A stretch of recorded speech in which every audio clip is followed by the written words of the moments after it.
Hello, dear friends. This is the Phone Support channel. Before you start watching this video, please subscribe to the channel and give it a like. And also write your feedback in the comments if this video helped you, or if you have any questions.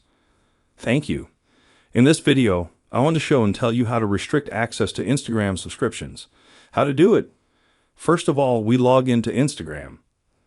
After that, open your profile and click on the three bars. Here you select the item Settings and Privacy. Then go a little lower and click on the item Account Privacy. Click on that. Look, to hide subscribers and subscriptions, we can only close our profile. There are no other ways. Unfortunately, that's the only way. So we click on Close Account and click on Switch to Private and click Not Now. Done.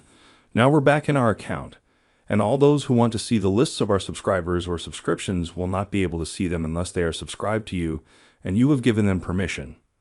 All those who leave requests and you push access for them will be able to view your lists. Done. That's the easy way to do it. There's nothing complicated about it. This was the Phone Support channel. Put likes and subscribe to our channel if you like this video. See you later. Bye.